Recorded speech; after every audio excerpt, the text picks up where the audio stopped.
fear in your stomach, that's what markets will do as well. Where Bitcoin will trade 25% down in one day and it'll scare you out. You'll be like, oh, screw it, I'm out of this market. I don't trust these Bitcoin influencers. I don't trust the Bitcoin standard, Safe and Ina Moose. And so wear you out or scare you out. And that's where we are. We're being worn out right now. I wouldn't be surprised if this market tried to scare you out as well. Is a drop to 80K. I preach patience. I preach conviction. I'm an advocate of the trend. I'm an advocate of the fundamentals. I'm an advocate of math, of cryptography. Trading this market, no bueno. You will get scared out. You will get worn out. And I'm telling you, I've been telling you since Thanksgiving, there's going to be a lot of volatility in the near term. This market's not going to run away yet. It's also not going to zero. We know that. It's going to chop and chop and chop and chop and chop. So another week goes by. I've got relatively the same update. I fully expect Bitcoin to have a $250,000 price or higher within this calendar year. Jack Mallers wants to use Bitcoin and the Lightning Network to transform the world of finance. He is aggressively constructing the infrastructure to make Bitcoin the most effective payment system in the world in his capacity as Strike's founder. Bitcoin is the cornerstone of a new open monetary system that can outperform conventional banking, according to Mallers, who sees it as more than just digital gold. He contends that there are numerous inefficiencies, exorbitant costs, and obstacles to access in the current financial system, which makes it unsustainable. These problems are resolved by Bitcoin and the Lightning Network, which allow for quick, almost cost-free transactions worldwide. Mallers cautions, though, that adoption won't be easy because traditional institutions won't relinquish control easily. He is still certain that Bitcoin will establish itself as the norm for financial sovereignty, remittances, and payments in spite of the difficulties today. The key takeaway is Bitcoin isn't just a speculative asset, it's the future of money. If you're intrigued by bold predictions and deep financial insights, make sure to like this video, subscribe to the channel, and turn on notifications for more engaging content. Thank you for your support and enjoy the video. Well, in any event, this is what I've been saying. I expect Bitcoin to chop around 100K. I expect there to be a lot of volatility in the short term, a lot of bullishness in the long term. New administration, a lot of uncertainty as far as monetary policy, as far as the Treasury Department. How's Scott Bessent going to differ than Janet Yellen? What's his angle? What's his plan? We know Trump is inflationary, reshoring a lot of industries in the United States of America, being competitive in the export industry, caring about the stock market. All of this is inflationary. All of this is weaker dollar. However, from him getting elected to that starting, I expect a lot of volatility, a lot of emotion, a lot of uncertainty. I mean, look at what Doge is uncovering. So my prediction in the markets has remained the same. A lot of volatility, a lot of choppiness around 100K. Why? Markets like psychological round numbers. At the end of the day, markets are comprised of humans, okay?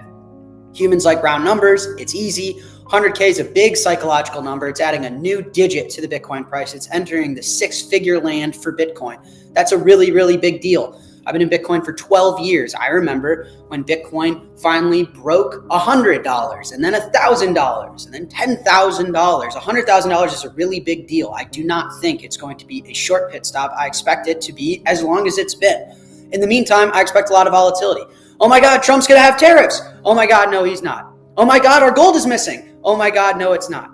Oh my God, Jerome Powell's going to get fired. Oh my God, no, he's not. A lot of chop. A lot of up, a lot of down, a lot of up, a lot of down. Everything has happened since Trump got elected, and at the same time, nothing has happened since Trump got elected. You could have taken a nap since Trump got elected, and Bitcoin's still in the same range. Nothing's changed. Blocks every 10 minutes, Bitcoin price relatively the same. Michael Saylor's still buying Bitcoin, Bitcoin ETF still accepting flows, interest rates relatively the same. Not a ton has changed. Now, not on the rest of the world, obviously. You know, we have the Gulf of America instead of the Gulf of Mexico. I'm speaking strictly financial markets, strictly Bitcoin. I've always said markets will either wear you out or scare you out, okay? Wear you out, meaning what it's doing now. Exhaust you. Tempt you with meme coins, with Trump coin. Make you go up, then down, then up, then down, then up, then down. You're like, man, I thought this Jack guy said we were going to the moon. I thought Bitcoin was going to fix the money, fix the world. I thought holding sats and staying humble was going to solve all my problems. And it's going to exhaust you. It's going to wear you out and wear you down. Or it's going to scare you out. Sometimes this market will just take the seat right from under you. You ever been on those those like roller coaster. They're not a roller coaster though, like the giant drop rides where they bring you up and then just whoosh, and they just drop you down. You feel that gut wrenching fear in your stomach. That's what markets will do as well. Where Bitcoin will trade 25% down in one day and it'll scare you out. You'll be like, oh, screw it, I'm out of this market. I don't trust these Bitcoin influencers. I don't trust the Bitcoin standard, Safanina Moose. And so wear you out or scare you out. And that's where we are. We're being worn out right now. I wouldn't be surprised if this market tried to scare you out as well. Is a drop to 80K impossible? No, not at all. I preach patience. I preach conviction. I'm an advocate of the trend. I'm an advocate of the fundamentals. I'm an advocate of math, of cryptography. Trading this market, no bueno. You will get scared out. You will get worn out. And I'm telling you, I've been telling you since Thanksgiving, there's going to be a lot of volatility in the near term. This market's not going to run away yet. It's also not going to zero. We know that. It's going to chop and chop and chop and chop and chop. So another week goes by. I've got relatively the same update. Stay focused. Work hard. Earn more than you spend. Stack sats. Stay humble. I fully expect Bitcoin to have a $250,000 price or higher within this calendar year. I do not think the market is ready to run yet. In fact, we saw some market data. It looks like the economy is weakening. It looks like the reverse repo market is draining. Again, the markets are asking, where's the liquidity going to come from? How are they going to weaken the dollar? Are Jerome Powell and Donald Trump going to get on the same page?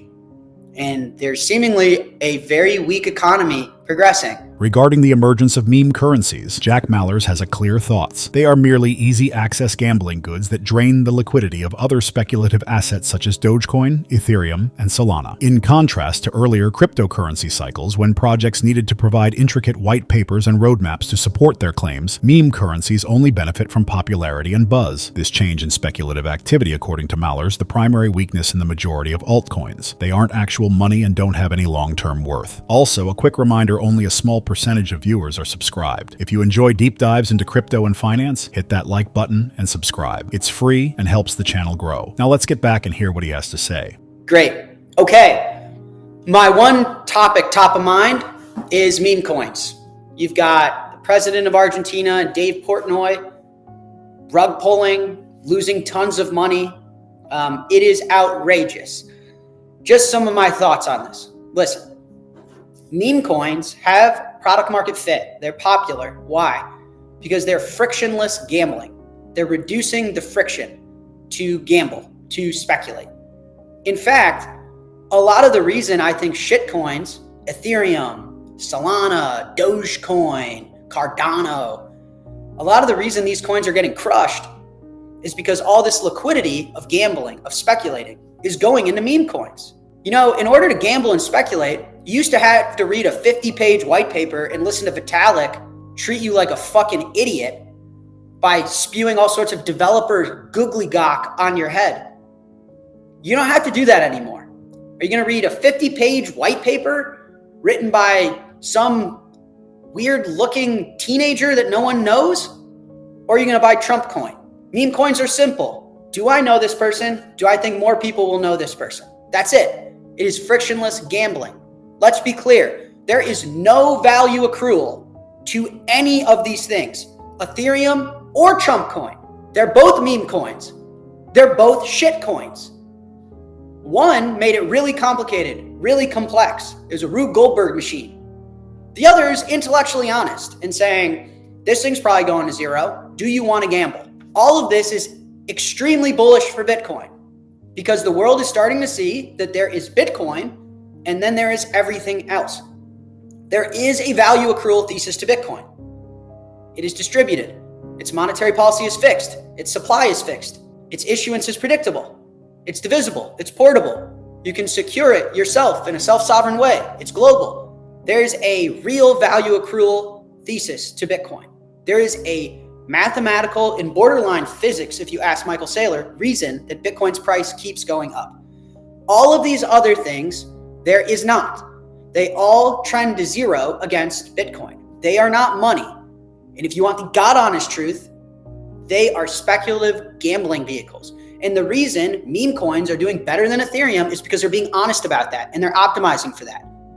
You guys want to gamble? You want to punt a load of shit? I'll make it easy for you to create it and I'll make it easy for you to trade it. Whoops, there goes all the demand for Ethereum. Oh, it's just a coincidence. No, it's not. It's not. It's not. The Ethereum ETF launched. Why aren't institutions buying Ethereum?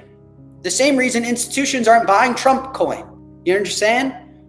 Listen, we live in a society where everyone is a speculator, whether you know it or not.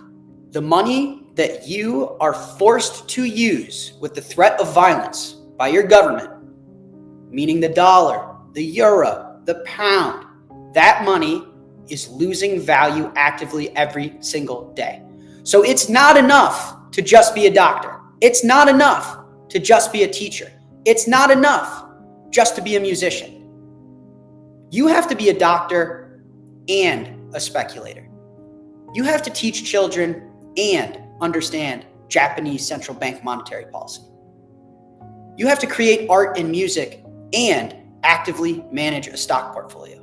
If you want to outpace inflation, outpace the death of the currency that you're forced to use, you cannot just contribute to this world. You have to contribute to this world and speculate. In his remarks, Jack Mallers calls meme coins frictionless gambling tools, taking aim at their popularity. He contends that the removal of obstacles to speculating is the reason meme coins have drawn so much attention. Investing in cryptocurrencies such as Ethereum or Solana used to require reading intricate white papers and navigating complicated technical jargon. These days, speculating is made easier with meme coins. It all comes down to recognition. Despite having complicated value propositions at first, Mallers notes that Ethereum and other altcoins eventually have one thing in common with meme coins. None offer genuine, long-term value. In contrast, Mallers believes that Bitcoin has a stable, predictable, and safe value proposition, whereas they are speculative vehicles that trend toward zero. Because he thinks Bitcoin is the only asset with a real strong value proposition, Mallers is optimistic about it. Bitcoin's supply is constrained, its monetary policy is set, and its value comes from its consistent issuance. Mallers claims that this is what distinguishes Bitcoin from altcoins and meme coins. The devaluation of fiat currencies has led to an urgent need for speculation, as evidenced by the widespread demand for gambling-like assets. He contends that the world's population is compelled to engage in speculation in order to keep up with the depreciation of the currency they use. This is the outcome of central banks' weak monetary policy. Mallers stresses in the end the significance of making the correct decision on how to make a difference in the world. He thinks that instead of trying to make money with speculative assets like meme coins, people should concentrate on creating a future with morally righteous actions, and the best way to achieve this is by investing in Bitcoin. Remember to like this video, subscribe to the channel, and enable notifications if you thought his viewpoint was helpful so you don't miss any updates. We'd love to know what you think about the future of cryptocurrency markets, so please share your ideas in the comments section. We appreciate your time and hope to see you in the next video.